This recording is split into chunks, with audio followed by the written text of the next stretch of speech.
जी हाँ, नमस्कार दोस्तों। CITS स्टडी मटेरियल में आप सबका स्वागत है।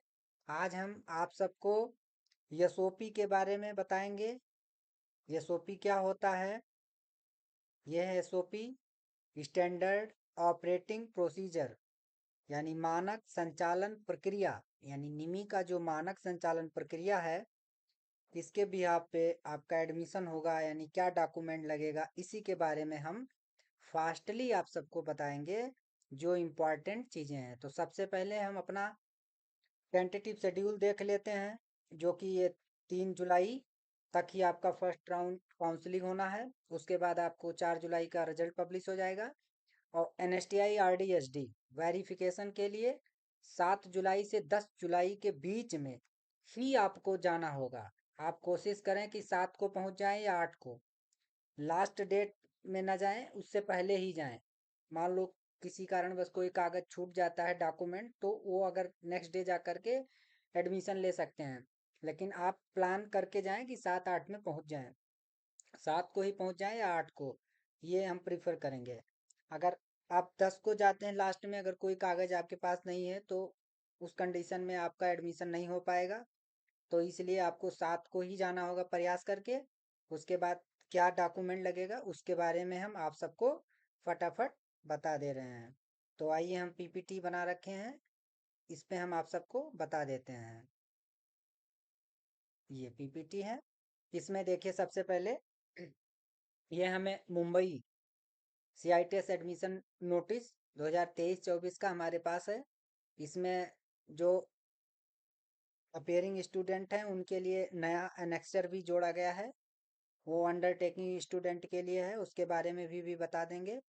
और फिटनेस सर्टिफिकेट, ये दो चीज़ मैंडेटरी बताया गया है। बाकी जो आपका ये है पोर्टल पे टेंटेटिव शेड्यूल में, इसमें एसओपी में एक बार क्लिक करके आप लोगों को दिखा देता हूँ। एसओपी में इम्पॉर्टेंट जो टॉपिक है, इम्पॉर्टेंट बातें बताया गया है। ये line, appearing candidate appearing candidate must submit the undertaking provided in the prospectus at annexure B at the time of physical document verification. Failure to submit this undertaking will result in the cancellation of admission. यदि 18 साल से कम के बच्चे हैं undertaking, तो उनको annexure B form भर के लेकर जाना होगा, जो कि प्रोस्पेक्टस के लास्ट में जोड़ा गया है। वो 2 पेज प्रिंट आउट करके निकलवा के और सिग्नेचर अपने गार्जियन का करवा लेंगे। माता पिता या जो आपके लीगल गार्जियन है उनका करवा लीजिएगा। ये हम सभी कैंडिडेट को बताएंगे। दूसरा है ये इम्पॉर्टेंट, जो candidate must bring all original document, educational qualification, category certificate, ID proof submitted during Nimi online registration for document verification provisional. Admission will be guaranteed only upon successful verification of these document. इसमें बताया गया है कि अगर ये सारे document जो निमी online registration के टाइम आपने सबमिट किया है, वो डॉक्यूमेंट आपको ओरिजिनल लेकर के आना होगा। उसके बाद गारंटेड है कि आपका सक्सेस होगा। अगर अदरवाइज नहीं होगा, अगर इसमें कोई भी डॉक्यूमेंट मिस करते हैं, तो आपका गारंटेड नहीं है कि आपका सक्सेसफुल होगा। तब अगर आप लेकर के आते हैं सभी डॉक्यूमेंट, तभी होगा। तो आइए, हम जो अपना मुंबई का है उसको हम आपको दिखा देते हैं। नोटिस हमारे पास ये है। अगर कोई हमारे NSTI आंध्र प्रदेश पे नोटिफिकेशन आता है, ऑफिशियल अगर कोई अपडेट आता है, तो हम बता देंगे। वैसे हमने सर से बात किया था, तो उन्होंने बोला कि अभी ऐसा कोई अपडेट नहीं आया है, अगर आएगा तो पोर्टल पे ही आएगा। बस आपको निमी ऑनलाइन एडमिशन पोर्टल पे बने रहना है कंटिन्यू, सभी साथी को। तो हम आपको बता दें कि सभी लोग अपना काइंडली अरेंज दी डॉक्यूमेंट, अपने डॉक्यूमेंट को रेडी करें, अरेंज करें, जीरोक्स कॉपी करवा के रखें। सेल्फ अटेस्टेड यानी सेल्फ अटेस्ट करना होगा, सिग्नेचर सभी पे करना होगा। Original document, fees required at the time of CITS admission counselling 2025-26 जो आपका चल रहा है, हो रहा है। तो allotment letter of institute NSTI Mumbai admission, ये मुंबई इसमें है, जो आपको एग्जाम्पल के लिए मैं बता रहा हूँ। तो एक्नॉलेजमेंट लेटर, ये क्या होता है एक्नॉलेजमेंट लेटर? ये जब आपका आरडी एसडी एनएसटीआई पे जाते हुए एडमिशन हो जाता है, वहां से एक लेटर मिलता है जो कि जिस कॉलेज में आपका एडमिशन हुआ है वहां पे सबमिट करने के लिए ये एक्नॉलेजमेंट नंबर आपका वहां से लेकर के जाएंगे, उस कॉलेज पे सबमिट करेंगे जहां आपका एडमिशन हुआ है। तो ये है। फिर उसके बाद आपका पेमेंट स्लिप लेकर के आना होगा, जो आपने 1,000 रुपये फीस पे किया है। फिर admit card, CITS entrance exam, जो आपने इंट्रेंस एग्जाम दिया है उसका आपके पास एडमिट कार्ड होना चाहिए। और मार्क्स ऑफ एग्जाम, जो आपने मार्क क्वालिफाई किया है वो, उसका प्रिंट आउट होना चाहिए। फिर आधार कार्ड, फिर 10th क्लास की मार्कशीट और 12th क्लास सर्टिफिकेट, ये ओरिजिनल होना चाहिए। लिविंग सर्टिफिकेट यानी निवास प्रमाण पत्र, ये ट्रांसफर सर्टिफिकेट स्कूल यानी TC होता है। इसमें तो बताया गया है, आप लोग लेकर के आएंगे सभी लोग, जिनका हो पाता है या नहीं हो पाता है वो देखा जाएगा, लेकिन आप लोग कोशिश करें कि बन जाए तो ही अच्छा रहेगा, क्योंकि NSTI पे कोई किसी का सुनता नहीं है, इसलिए सभी लोग अपने डॉक्यूमेंट को बहुत ही अच्छी तरीके से रेडी करें। तो ITI या NTC यानी नेशनल ट्रेड सर्टिफिकेट, या NSC नेशनल अप्रेंटिसशिप सर्टिफिकेट, या NCBT, जो भी कैंडिडेट जिसके एलिजिबल हैं वो अपना सर्टिफिकेट लेकर के आएंगे, डिप्लोमा हो या डिग्री हो।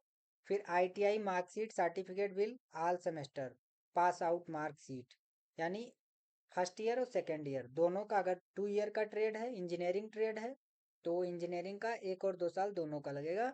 अगर नॉन इंजीनियरिंग है तो 1 ही साल का होता है, वो 1 साल का लगेगा। जैसे कोपा है, स्टोनोग्राफी है, ये सब नॉन इंजीनियरिंग है। कॉस्मेटोलॉजी है, तो ऐसे आप लोग को लेकर के आना है। फिर कास्ट सर्टिफिकेट, जो आप SC SC ST या OBC हैं उनके लिए कास्ट सर्टिफिकेट मैंडेटरी है। फिर सर्टिफिकेट ऑफ EWS, जिन्होंने EWS में अप्लाई किया है उनके लिए EWS बहुत इंपॉर्टेंट है।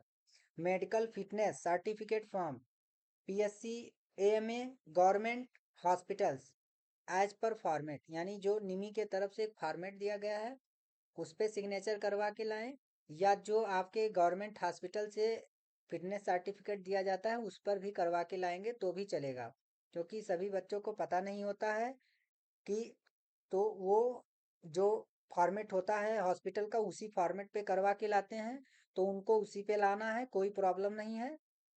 या जो फॉर्मेट CITS के तरफ से दिया गया है कोशिश करें कि इसी पर अपना फॉर्मेट प्रिंट आउट करवा के और साइन करवा के, गवर्नमेंट हॉस्पिटल हो या प्राइवेट हॉस्पिटल हो या PSC सेंटर हो, बस MBBS डॉक्टर होना चाहिए, ये आपको ध्यान में देना है।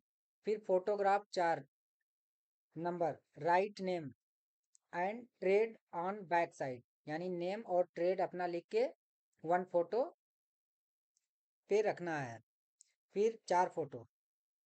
फिर उसके बाद 2 sets of copy of all above certificate as per above serial number, यानी एज पर सीरियल नंबर जो बताया गया इसी हिसाब से आपको सीरियल नंबर में कागज को लगाना है।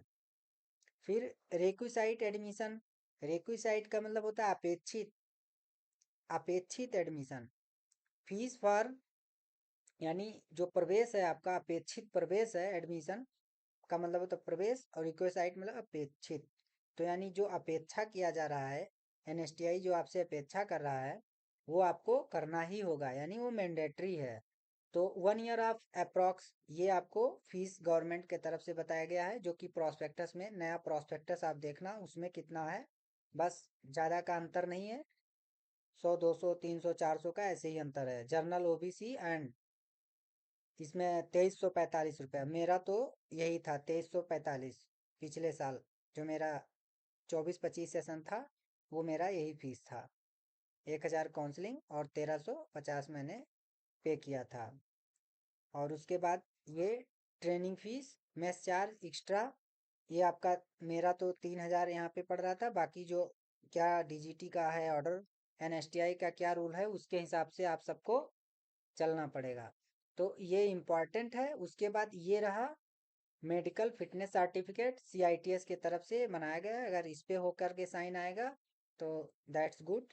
और उसके बाद इसमें कुछ डिटेल में मैंने हिंदी इंग्लिश दोनों में लिख दिया है उसी चीज़ को, कि सभी लोग समझ पाएँ। तो आप लोग इसको पढ़ लीजिएगा इम्पॉर्टेंट, और इसी ऑर्डर में सभी लोग, जैसे इसमें अलॉटमेंट इंस्टीट्यूट, आपका एक्नॉलेज लेटर होना चाहिए, प्रिंट आउट, अगर यदि कोई ट्रांसफ़र राउंड करता है कॉलेज, फाइनल कॉलेज एडमिशन लेने से पहले, तो वो ट्रांसफ़र स्लिप भी लगेगा।